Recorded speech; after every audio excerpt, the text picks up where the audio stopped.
So, how old are your kids again? You have four kids? I have four kids, biological, foster, and adoptive. They range from 12 to 3. So quite the age range. Big age range. How are you hmm keeping busy or how are you managing with everyone being home? Because they're doing school online, no? no, we've decided to take our kids home and do homeschool for them. So we decided to do an actual homeschool curriculum that we shopped for and purchased. And what's really unique about our situation is that we have a 4-generation household. And so it's not just my wife and I who are managing the kids and making supper and doing the homeschooling. It's also my wife's parents and grandmother that are helping with all that as well. So it really is kind of a team effort. And we feel very fortunate, very blessed to be in the position that we're in for such a time as this. We didn't know 10 years ago when we moved out here that we would be fostering and adopting children and having a farm, and that we would have a worldwide pandemic that would force us to be self-quarantined and forced to be away from the world. But we're very grateful that we are in this position because being socially distanced from the outside world hasn't been too bad because it's just the 9 of us, and we have 12 acres of land to be able to, take a walk to the creek or hang out with the chickens or go outside and pet the cats and to enjoy food and cooking and be able to cook for ourselves has been a tremendous blessing as well, because I know there's a lot of people out there that have had to deal with this for the last, 9 months or 6 months or however long it's been at this point, that have felt really out of their element. And so we're doing okay, all things considered. So, you were doing homeschool before the pandemic? No, we had them Okay. in school up until March of this year, and then at that Oh, point, they transitioned over to online virtual schooling with our school district. But when it came summertime and starting to make decisions about the future, for a host of reasons, we just decided that we would keep our kids home and just do homeschooling together. And again, one of the reasons for that is that we have the manpower in this house, or I should say woman power, if I'm gonna be, really truthfully honest here, because my wife, she was homeschooled for a good period of time when she was younger by choice. Well, her parents were missionaries overseas, and so she was living in Spain and living in Venezuela, and there were, periods of time when she was homeschooled by her mother, who just so happens to live here as well, and so this isn't new for us. Growing food for ourselves and cooking for ourselves, all those things are not new for us.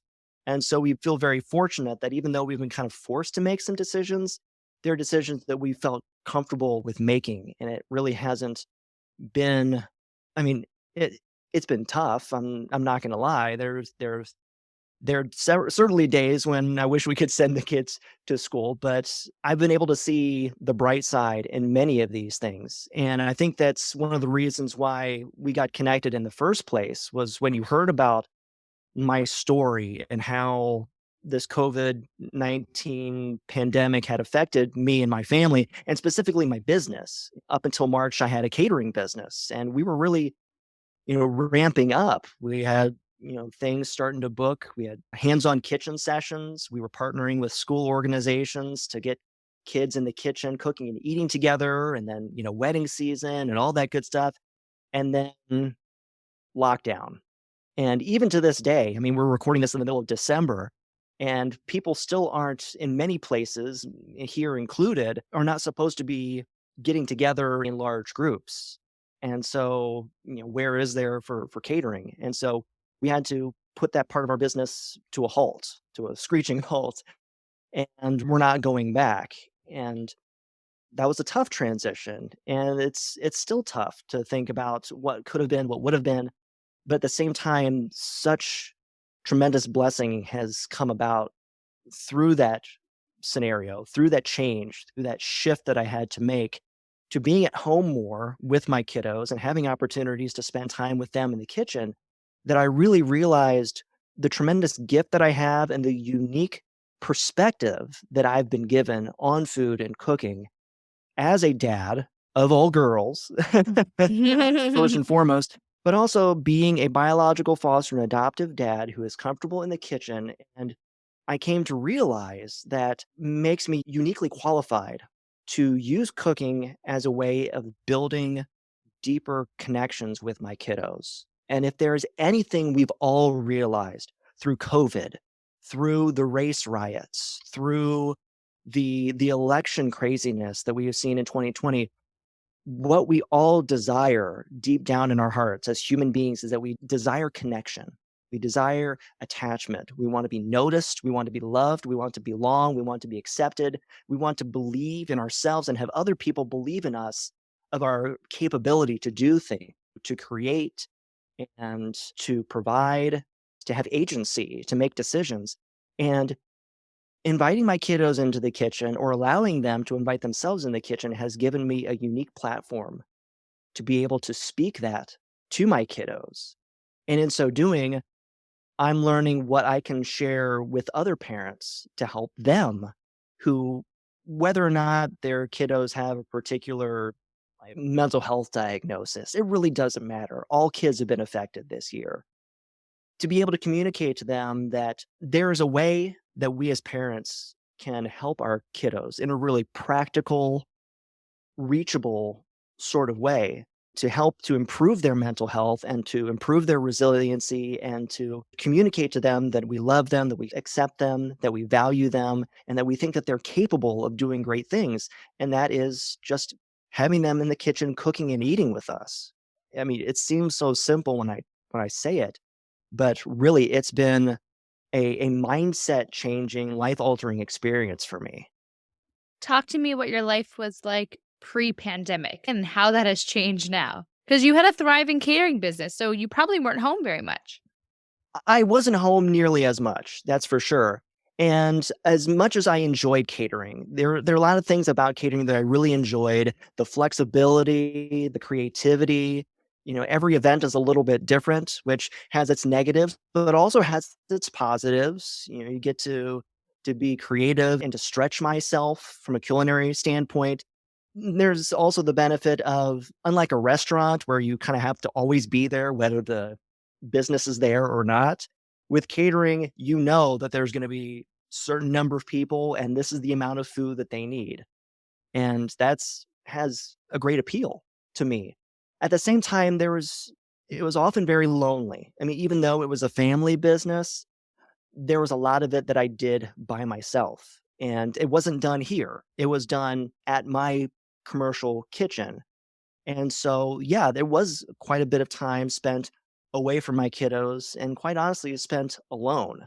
And I mean, it was done because I would have the opportunity once we actually got to serving the food, then I would be with people and then I would have that relational aspect. And it was a tremendous gift to be able to give to other people to help the mother of the bride or the host of the party or, the boss to their employees or to their staff to be able to enable them to be hospitable. I mean, that's a tremendous gift that I was able to give them. Absolutely. I've had many kind of, mother of the bride or mother of the groom sort of scenario with a wedding that say, we're going to have you make most of the food, but there's a couple of things that just as a family, I just feel like I want to make. And I've very intentionally tried to talk them down from doing that. Like, give me the recipe and pay me to do it. It'll be worth it so that you can be present that day. I know when I have dinners with my family, my mom and my Mhm. grandma, they sit down at the dinner table the absolute last minute, and they're once they notice the first person finished, they're leaving their full plate and cleaning up after them. So I agree, hiring a catering company, especially when it comes to companies or weddings, I mean, yeah, like, in order to be present, you gotta hire people to do it all. And in my career of helping other people to be present for their families, it oftentimes meant that I wasn't present for mine. Ooh, that's deep. I'm just, like, realizing that as we're talking. Like, that's some pretty deep stuff that we're some, It's truth true, bombs we're though. dropping on people during the podcast today. Uh It's true, though. It was. It was definitely true.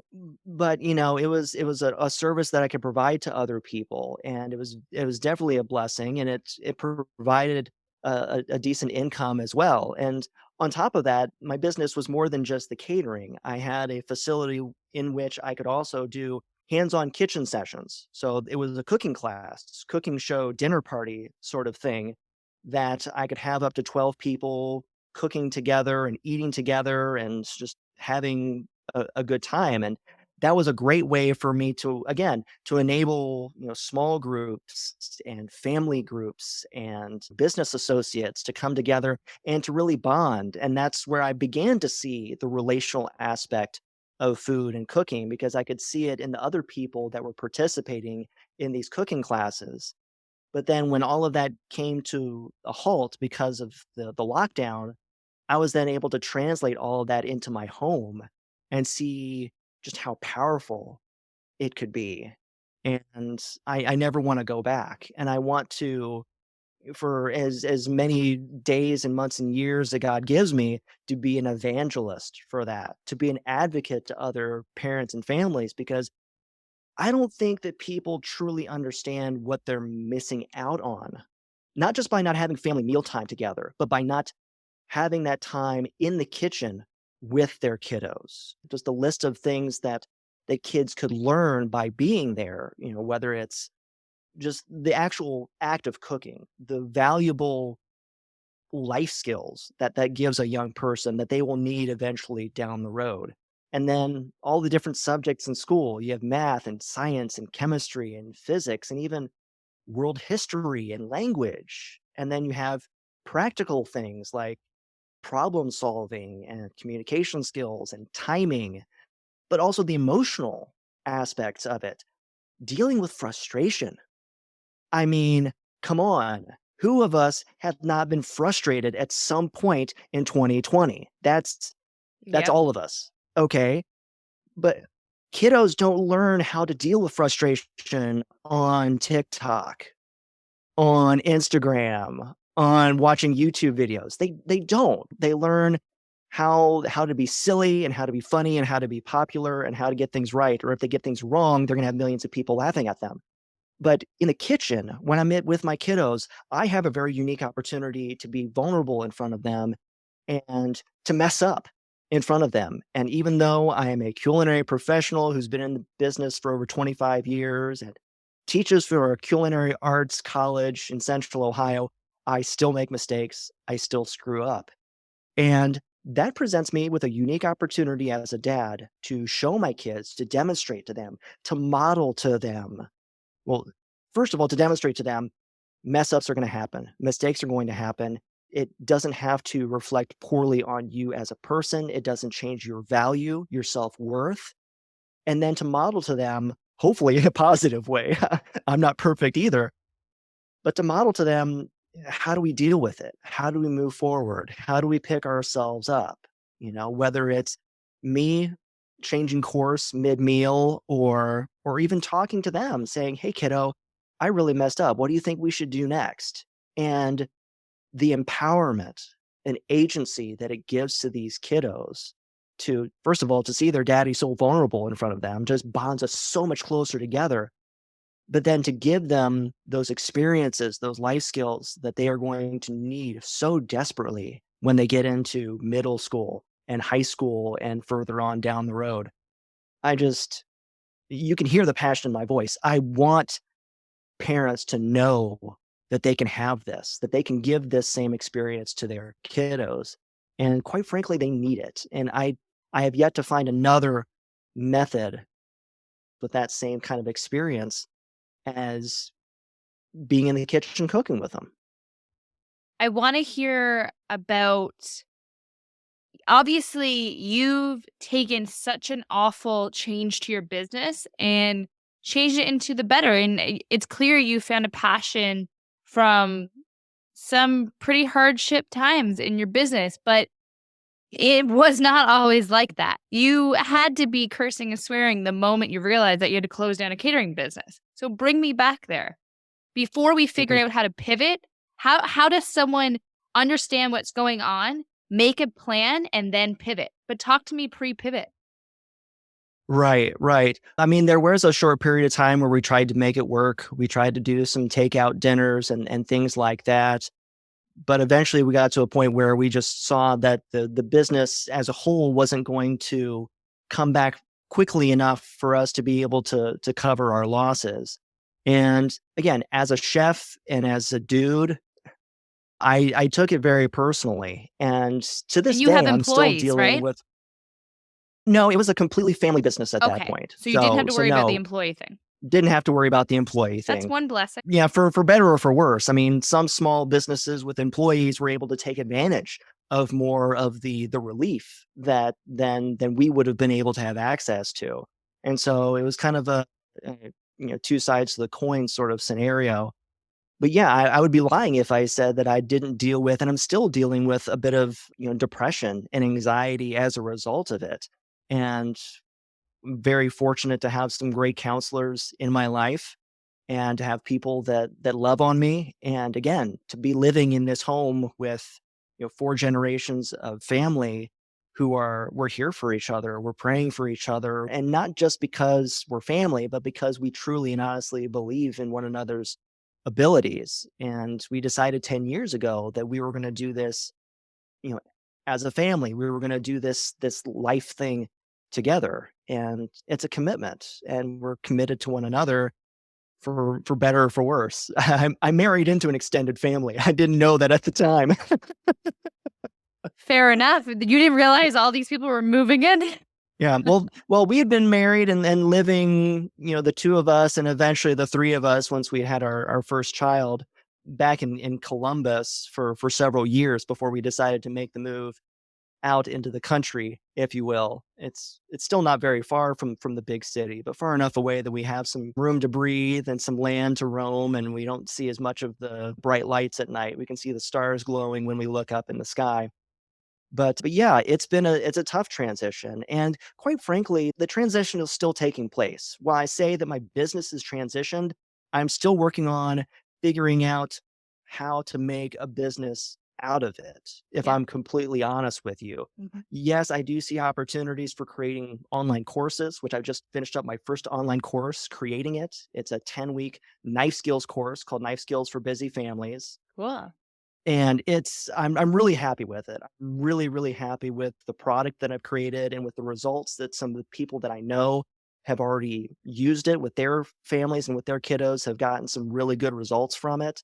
Because if there's one thing that got in the way for families to begin to cook together and just cooking in general, let alone cooking with kids, is the fear and intimidation that comes with handling sharp knives. It can be very intimidating to a lot of people, A lot and of parents, that's why they don't want the kid in the kitchen. And it's hard right. to enjoy and build that connection because you're worried about the scissors, the knife, the just the mess sometimes you don't wanna deal with. So you lose a lot of Mhm. opportunities for connection as a kid because sometimes parents just don't wanna they just wanna get dinner on the table and don't wanna make it longer than it has to, which is Absolutely, you're sad, absolutely right? right. You're absolutely right, and so having that kind of the starting point seemed to make sense for me. Just offering my perspective, offering my help and my advice in the hopes that people will begin to know and like and trust me, and when they're ready to take that next step, to look to me for whether it be online courses or group or one-on-one coaching. I'd love to be able to do that as well because there are a lot of folks out there that could really benefit from the accountability and the access to someone like me who's not just a chef, not just some influencer out there trying to make a buck because people are interested to learn about how to cook. I'm someone who's actually living it and experiencing it and messing up from time to time along the way. But I feel like I can present things in a way that other people are very accepting of and can really benefit from the perspective that I have.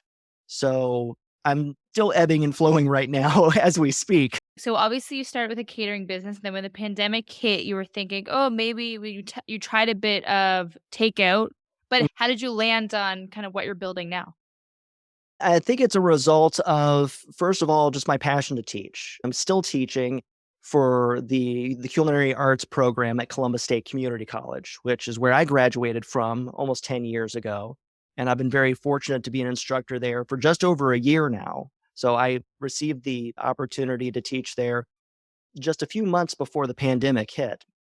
And we've been able to do some online courses and within a couple of months or so, we're going to be returning to hands-on classes with the students at the college, and so that's been helpful. So it's not a scenario where I've we're not strapped for cash because the catering business kind of went away. That we've maintained some other sources of income while we kind of regroup and figure out what to do next.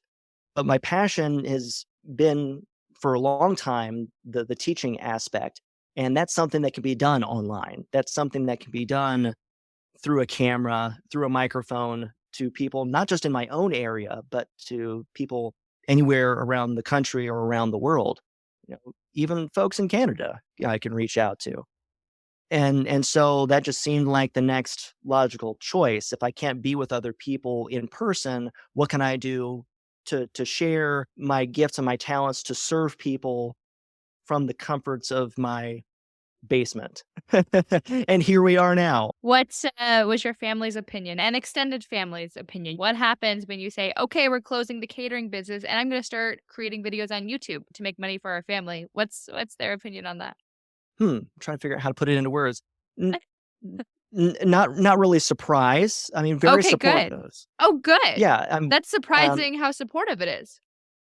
yeah, I mean, we all enjoy doing the catering, but, I mean, we're all getting older. I mean, I'm not as young as I look. I'm in my early 40s already, and so between being over 40 and then my catering staff being a little bit older than that, I'll put it that way.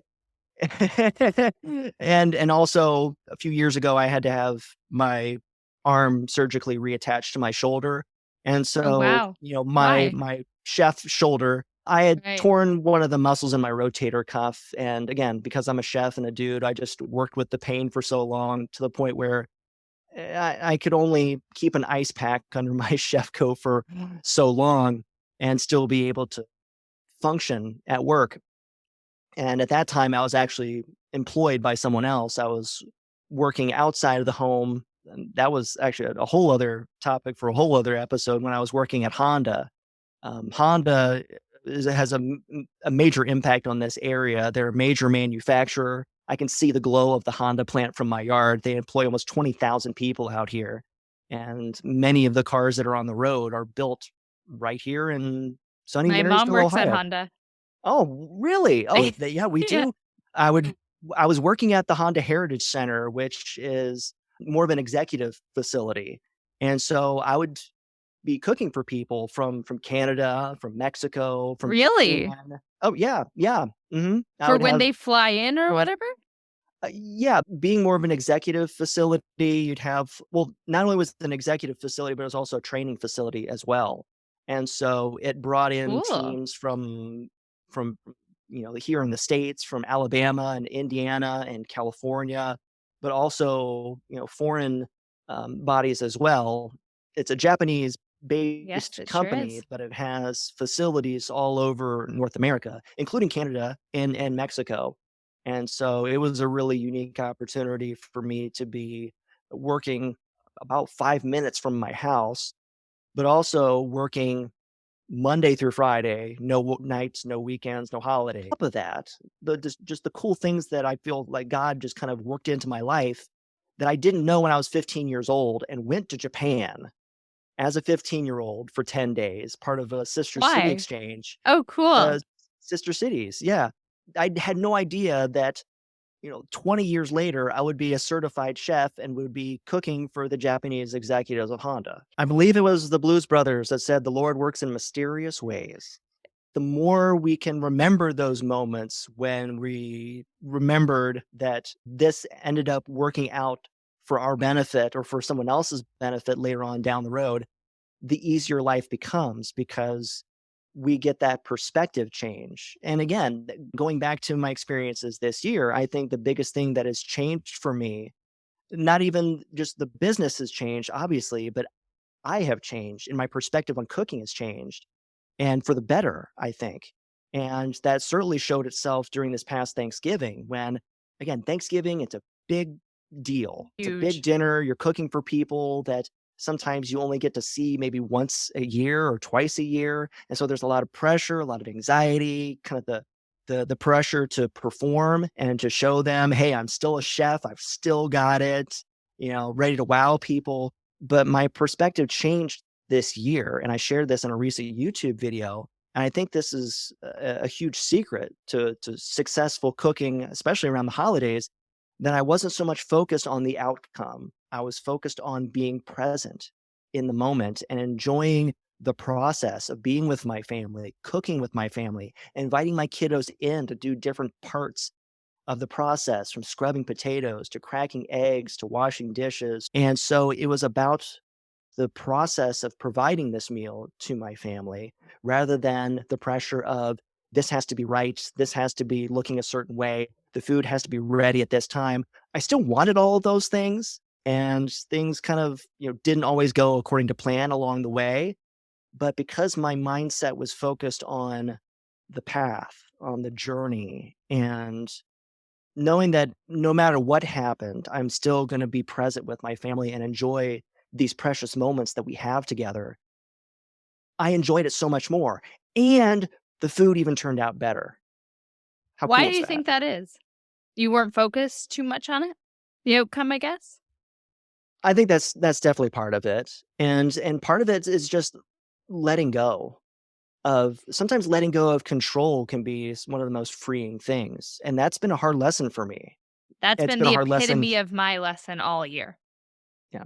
There's so much we don't have control over, and even the things we do have control over can sometimes control us. And when we let that happen, we're inviting anxiety. We're inviting the fear of shame. And that is something that I learned from reading a book recently by Dr. Kurt Thompson called The Soul of Shame. And it's all about interpersonal neurobiological perspective on shame and what it can do to debilitate us. And when we attack shame with truth and with vulnerability, we free ourselves up to really being present and experiencing life in a truer and better, more fulfilling sense. And I've been able to experience that in the kitchen in a really interesting way that has made my cooking better and has made my attitude better, hopefully. I still have to work on that. Yeah. And I've been less likely to tell my kiddos no when they ask to come and join me in the kitchen And because they want to all the time? not all the time, but sometimes they do. But sometimes I have the tendency, and this is the tendency I'm sure for a lot of other folks, to the initial reaction is to find an excuse to say no. Sometimes we want to say, "No, kid, go watch TV or go play with your kids so that I can focus, so that I can really do my best here. You're a distraction." And the more I've shifted my focus, the more I've shifted my mindset to realize this is a child who is actually asking for connection. And that is a really good thing. I need to be doing everything in my power to accept that and to give them something to do, even if it has nothing to do with the food process at all. I can't tell you how many times I've had my kiddos with a cutting board and a kitchen knife, like a butter knife, chopping up scraps that we're just going to be feeding to the chickens anyway, Just and to how make them much feel they have involved. loved that, Yeah. and they love it, and they do feel involved, and in the process, they have surprised me so many times because I'll look at them and they're modeling what I'm doing at my cutting board. They're watching the way I stand, they're watching the way I hold my knife and my ingredients on the cutting board using the pencil grip and bear claw. They love trying to mimic what their dad is doing because they have such pride in me. They'll tell people, "My daddy's a chef and has a YouTube channel, and you should subscribe. Good job, kids. Money's in your allowance." Um, we parents would worry that inviting the kiddo into the kitchen is gonna make things harder. That, again, like you had mentioned, it's gonna be one more thing that I have to pay attention to make sure that they're not And doing something clean. wrong or just not doing it to the same level that, Chef Kibby would do it. The more I'm able to overcome that perspective and just let them in, I've never regretted it, not once, because it's not about having an Instagram-worthy plate on the table. It's about having kids who are involved in the process and are feeling connected to their mom and to their dad. because that's what's going to serve them better years down the road when they become young adults, when they live out on their own, to give them a better sense of resilience. And not to mention, when things go wrong, how many of us have gone to the kitchen to make something for ourselves in order to make us feel better? you know? Baking. A lot of people bake to make them feel better. Absolutely. Absolutely. There's something so powerful about it. And I'm so grateful that I get to give that to my kids. And I want to enable as many other parents as possible to be able to give that same gift to their kiddos. Whatever the boundaries or the barriers, whether it's mental barriers or physical barriers, like I don't know how to hold a knife or I don't know how to use this piece of equipment. I don't know how much of this ingredient to use. Whatever the case may be, I have such a wealth of knowledge and experience to offer people. It's just a matter of finding where they are and how I can package my knowledge in such a way as to be able to meet them where they are. Do you have instances talking to parents that sure they would love to teach their kids how to cook, but they themselves have no idea where to even start in the kitchen? So what do you recommend for them? That's definitely been the case, and I've done some one-on-one coaching with some folks in that same scenario, and sometimes it's just a matter of finding some starting point, some semblance of familiarity. Even if folks have had very little experience in the kitchen, chances are they've had some experience. They have some frame of reference from which to start from. And usually the most helpful frame of reference is starting from things that people already enjoy eating and going from there, whether it's learning how to use knives, which I've taught that to middle schoolers, to high schoolers, to college students, to grown adults. I've taught them the basic techniques of, again, the pencil grip and the bear claw, how to hold a knife, how to hold the ingredient. And that in and of itself just opens up a world of possibilities. And then from there, it's just, what's that next step? To find that incremental growth that is necessary. I don't focus too much on recipes. That's one thing that's always been a part of the way I teach is that recipes, it's like teaching someone to drive by giving them a map. You learn how to drive by figuring out how the different parts of the vehicle move and how my motions make the car do things. And that's the same with cooking. A recipe is a communication tool to give to people who already understand cooking. And so to get them to that point, it's a matter of teaching them the terminology, showing them and demonstrating to them the techniques, and doing so in a way that's also, producing food, which was easier done when I was doing the hands-on cooking classes. But I'm able to replicate in some way through my online courses, creating kind of demonstrations of different knife cuts on different ingredients, and then saying, well, here's a recipe that utilizes those cuts. Now you and your kiddos can do this together and make this a part of your weekly meal time. The people who have utilized that program have found that very helpful and a very practical way to learn cooking, to do it in the process of your weekly meal plan. And I'm learning as I go. I think that's one of the nice things about being an entrepreneur is that you have the flexibility and the creativity to then create for yourself an audience and to listen to them and to adapt my message and to adapt the way I'm teaching to the people that I'm trying to reach and the people I'm trying to serve at any particular time. Who do you find is the most receptive to everything that you're putting out there in terms of videos and teachings? Who do you find is your ideal client that's loving everything you're putting out? Right now, I feel like I'm really resonating with families who have a particular mindset around attachment. And that tends to be foster and adoptive parents, which again, I can kind of speak their language, but it doesn't necessarily have to be. It's just that my background and my message around connection really resonates with them because it's something that they've already been enlightened to, if you will. I think all kiddos need connection, and studies have shown that. Science has proven that young people who are connected specifically to a mother and a father within the first 3 to 5 years of life have statistically a higher likelihood of positive mental and emotional outcomes in their teenage years. Not all parents are necessarily made aware of that, of the power of developmental relationships and attachment parenting and connection.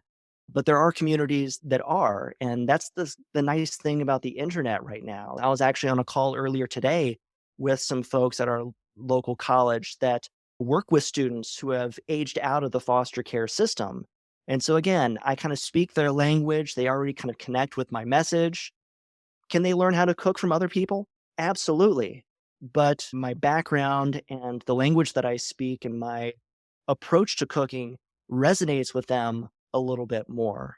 Yes, there are millions of food blogs, there's millions of YouTube channels and podcasts about cooking, but there's still room for me if I'm willing to put in the work Mhm. and to understand how to find that audience. And I'm still finding them, but there's a lot of opportunities for anybody who wants to serve a particular community with their message, with their perspective, with the experiences that they've been given to serve them. And that's really encouraging to me. What are you finding are the hardest parts of this new version of entrepreneurial journey that you're on? Staying focused. The nice thing about entrepreneurship is that you can do it however you want. The downside to entrepreneurship is that you can do it however you want, and there's so many shiny things out there. I'm sure you can understand that. There's so many things that catch my attention. There's so many different ways that I could create content.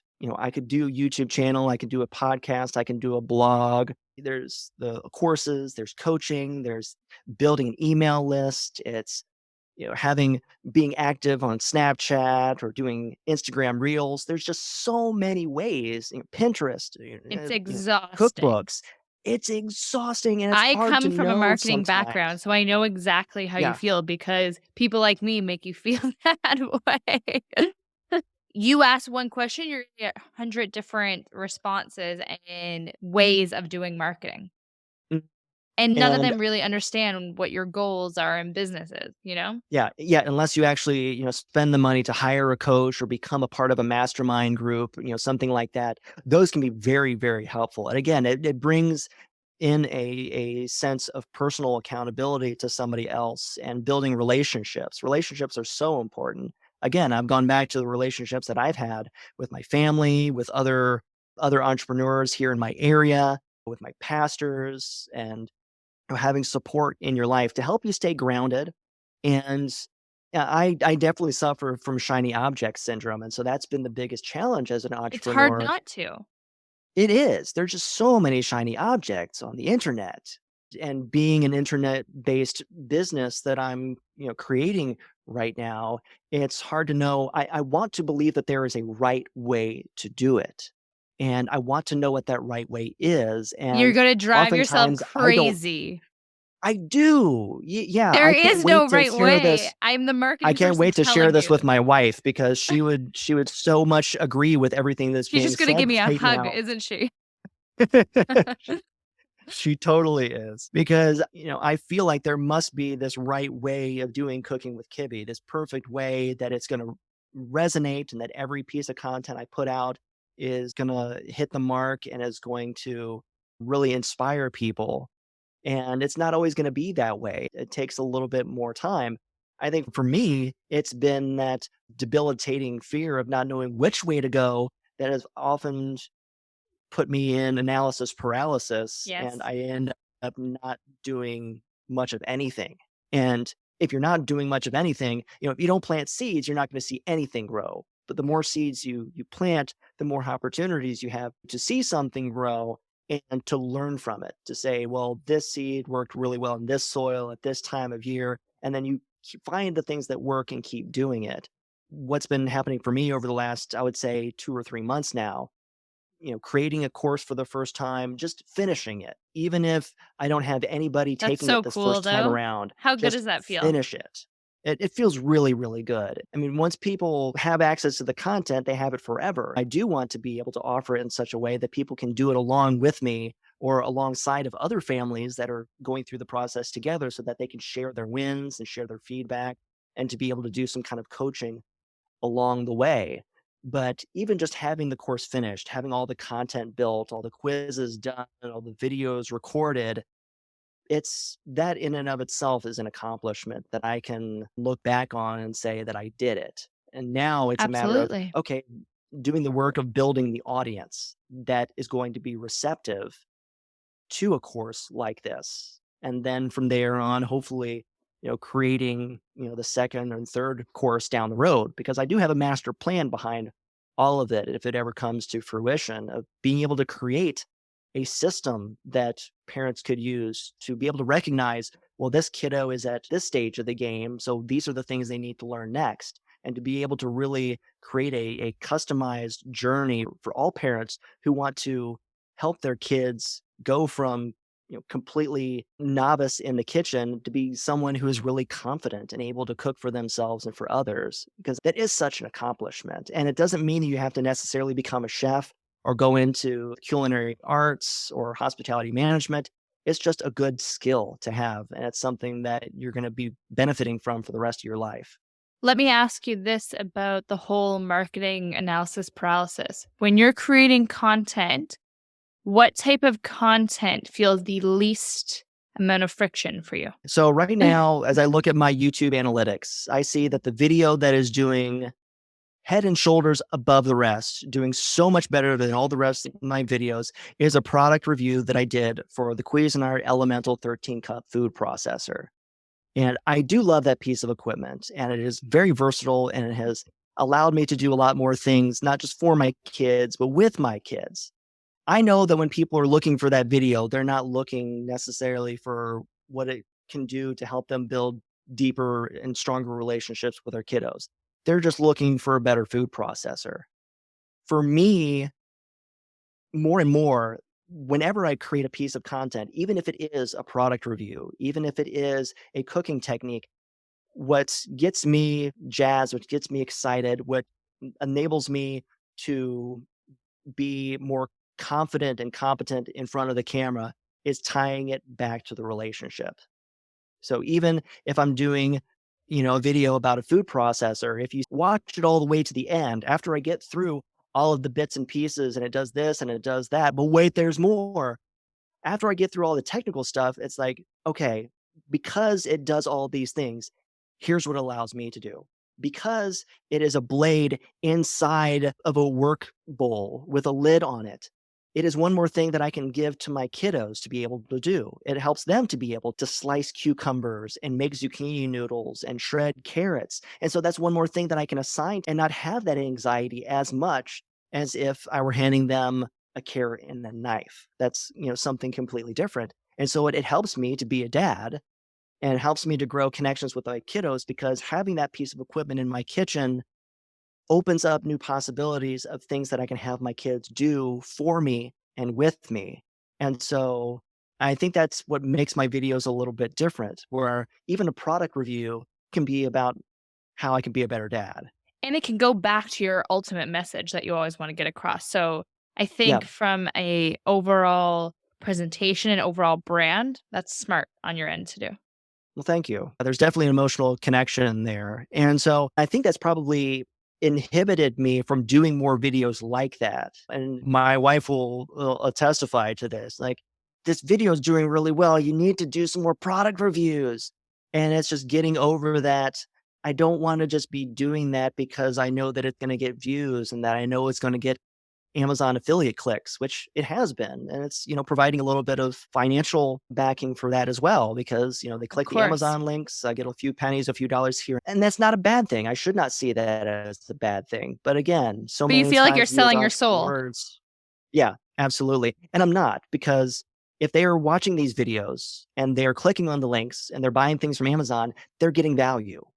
They're Yes. getting value from the content I'm putting out, whether or not it's the kind of value that overall as a brand I want to be providing to other people, is maybe neither here nor there. If it's building a sense in the YouTube algorithm that people should see my content, it's going to be reaching more people.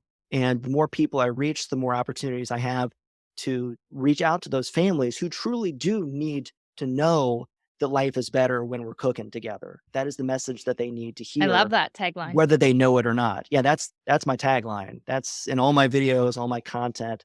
it just sounds clever. Life is better when we're cooking together, but I truly mean each and every word of that. One of the benefits of inviting kids into the kitchen is that oftentimes they have a little bit more vested interest in trying the things that were made. Because if there's something I've seen in these kiddos, is that if they've had even the smallest hand in the preparation of that meal, they'll take ownership for the whole thing. And so that gives them more of a Definitely. vested interest in enjoying the meal, and I know the feeling that they are getting because I get that same feeling as well when I cook for other people, and that these kiddos are getting to experience that is just it's so great. I just why didn't I do this sooner? I was just going to ask if everything that happened this year didn't put a halt on your business, do you think you ever would have been doing what you're doing now, or you think you would have just kept going with what you were doing at the time? It has been in the back of my head for many years to be more focused on showing couples and families and other people about food and cooking and but just more in a general sense about food and cooking and how easy it can be, how fun it can be, and how relational it can be. And I saw that in my kitchen sessions. I did a couple of sessions with a particular family that was a grown couple and their 5 adult children and their spouses. So that's the 12 of them That's cute, though, cooking that's and eating fun. together, and I got to do that with them not once, but twice as a kind of a Christmas, holiday thing a couple years in a row, and I saw what it did for their family and the memories that it created and the bonds that they were able to share through it, and it wasn't until, again, the catering business kinda got taken away from me that I was able to let it go and see what's always been right there in front of me, and now I can be free to just do that and to say that and to use that to serve others and not just right here in Marysville, Ohio, but anywhere that has internet access. It's tremendous. And I don't know that I would have allowed myself to put aside the catering business because of the it's almost like it's kind of like a big boy job. You know what I mean? It's like this is a real job. This is a real Mhm. business. Whereas this whole sort of internet thing can sometimes feel like it feel kind of like pretend. Does that make sense? It sure does. And so this allowed me the space to be able to put that aside, even though I mean it's not that I didn't enjoy it. There was just always something in the back of my heart kinda tugging at me, like saying, "I'm made for something more. I'm meant for something more, and there are people out there that could be served by me in an even more impactful way than necessarily, providing the hors d'oeuvres for their dinner party or the food at their wedding." Those are good things too, and there was nothing I wouldn't trade any of that, but this is where my heart is. This is where my passion is. You feel like you're on the right path of made for more? I believe so. I mean, again, there's always that analysis paralysis is always there. The what's the word? I'm trying to think of the syndrome that we always talk about with entrepreneurs. The Imposter. imposter. Yes, that's the one. Yeah, imposter syndrome is cruel. That's where Complete. being grounded in truth and reminding myself through affirmations and surrounding myself with people who know me and know what I'm capable of doing to be able to speak that truth into me to overcome the imposter syndrome and to overcome those limiting beliefs that for whatever reason I sometimes choose to believe over what's really true. And yeah, it's a process I'm still going through. We're never going to completely stay the same. And it's what are the lessons we're going to take from this stage that are going to help us in the next one. So if everything goes back to quote unquote normal, do you think you'll still keep going down the path you're going now? You like what you're doing? I think I will. I mean, the temptation will definitely be there to try and restart the catering And go business. back to something quote unquote safe? Yeah. Yeah. The temptation will definitely be there. But I think what also will be there is the opportunity to do what I'm doing again, hands on, to do the hands on kitchen sessions once again, to be able to offer these knife skills courses to families in person, one on one and to be able to partner again with the school groups and local organizations that are trying to reach out to young people and to families who would really benefit from the kind of experience that I can create. Those are the kind of things that I can very easily do whether I have my own facility or, going from place to place doing the Cooking with Kibby roadshow, I can do that. And it fits with what I'm already doing online. And in some cases could actually transition. I could use the same content. I've been working locally here with an organization that obtained a grant for youth education programs. And one of the programs that they wanted to do was teaching kids some cooking classes. And so I've been actually using the content that I created for my family knife skills course, and I'm using that hands on with a few students. And so, again, it's just another way that I can cross utilize the content and the hard work I'm putting into the online part and apply that in person. Whereas before that, it was taking the things I was doing in person and finding ways of transitioning it online. Of course. It sounds like you're taking the right steps to build the business that you're building, but if you had to ask the world for one thing, what's one thing you really need help with that would really Mm. make your business grow exponentially? Hmm. That's a big question. I think it's understanding what's holding people back because I know that very few people are doing what I'm doing, of intentionally involving their kiddos in the cooking process. And so understanding what is that barrier? What is that thing holding them back? Is it because they believe that they can do it better without them? Is it because they feel like it would take too much time? Is it because they feel like cooking at home would cost more than it would to go out to eat or to order in? There's a whole host of different reasons. And I think that different people have different things that are holding them back from truly experiencing the relational life change that I've experienced. And I want to know what it is that is standing in their way so that I can help address those limiting beliefs. So that's no longer a barrier and they can be free to have the same experiences that I'm having with my kiddos. And you think once you know that answer, it'll design exactly how you should set up your business, hey? I think you have the secret that everyone's wanting to know, how to feel comfortable with your kids in the kitchen and how to have it help you and how not to be a Mhm. complete disaster at the end of the day. Yeah, and well, I think that, one of the things that people think is that, just in cooking in general, that they don't have time to cook. Or would love to cook with my kids, but I'm busy. I don't have time for shopping. I don't have time to learn this, that, and the other thing. And the more I think about it, the more I think of, if you had a kiddo, and maybe this is too dramatic, maybe this is too perhaps offensive to some people. Like if you had a child that got diagnosed with autism and you knew that you're going to have to make certain changes in order for this child to be healthy and to thrive and succeed, would you do it? Well, yeah, of course you would. Well, what if you knew that your kid's mental health now and 5 and 10 and 15 years down the road was dependent on your ability to make a deep emotional connection with them, and that the best way to do that is to cook and eat with them on a regular basis? Would you do it? It's a Well, lot then okay, simpler than people think, you know? so what's next? And those are decisions that I've had to make. We've all had to make those decisions this year.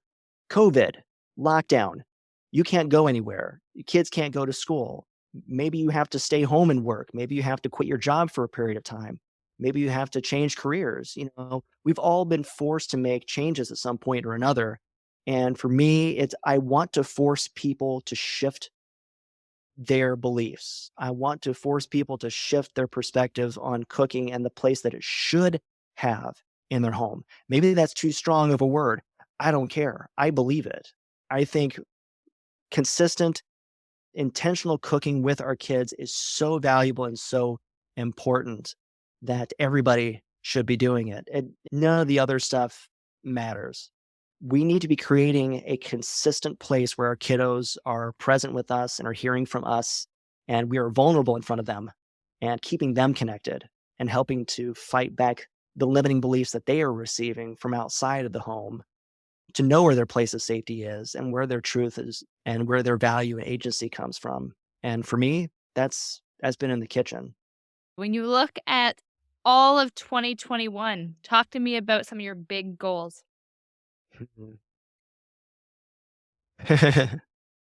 Big goals. Yeah, I don't even set goals because oftentimes I feel like I'm not worthy of setting goals. I need to have somebody who knows better than me to set those goals for me. You know what I mean? Hmm. Again, imposter syndrome, worry, anxiety, all of those things. Yeah. I've got it in spades.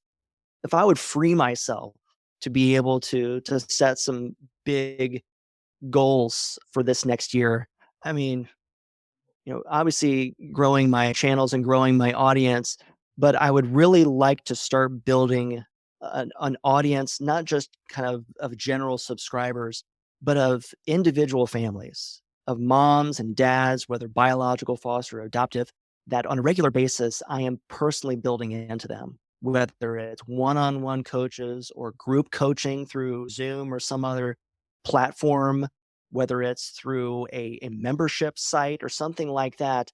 I want to be able to speak personally into the lives of other families, to be able to answer their questions and to see them making progress. Because I mean that's important for me to know that what I'm putting out there is making real changes in the lives of other people, not just so that it can affirm me in any way, but just to be able to see and know that what I have had happen in my household and in my life, and what I'm trying to have happen more in my life can be replicated by other people. But I would love to know that there are other families out there that are obviously, as an adoptive and foster parent, I want kiddos to thrive and to know that I have empowered other parents to help their kiddos to thrive and to survive and to enjoy this life that God has given them. That would mean a lot to me. Well, with that being said, where do we find you on the social media channels? Plug your handles. I'm pretty easy to find. Cookin with Kibby. It is Cookin with Kibby. I had to leave off the G because it was too many letters for Twitter. True story. Cookinwithkibby.com. You can find me on Facebook, Twitter, Instagram, YouTube. I have the Cooking with Kibby podcast available on Apple Podcast, Stitcher, and Spotify. Sharing just personal stories of the experiences that I've had just as a kid and as a young culinarian and as a chef, and how those experiences have impacted me and have allowed me to be a better, not only a better chef, but also a better dad. And hopefully, there are folks out there listening who will find some encouragement from that and are looking for a way to better serve themselves and to serve their families and set their kiddos up for success in this really messed up and trouble filled world. And we all need to feel connected. Even us grown-ups, we need to feel connected too, and there's nothing that connects us more than the shared act of cooking and eating together. There's an island in this kitchen sitting here behind me, but, just because your kitchen has an island doesn't mean you have to cook like one. We can do this together, and that's why I say life is better when we're cooking together. Well, Chef Kibby, it's been an absolute pleasure. I think it's been the fifth attempt to record together, and I'm finally glad we have it done because there is some phenomenal content, phenomenal messages that everyone will take from this today. So thank you. Well, it was a real pleasure, and it was great talking to you, and I hope we get to do this again sometime. Absolutely, we will.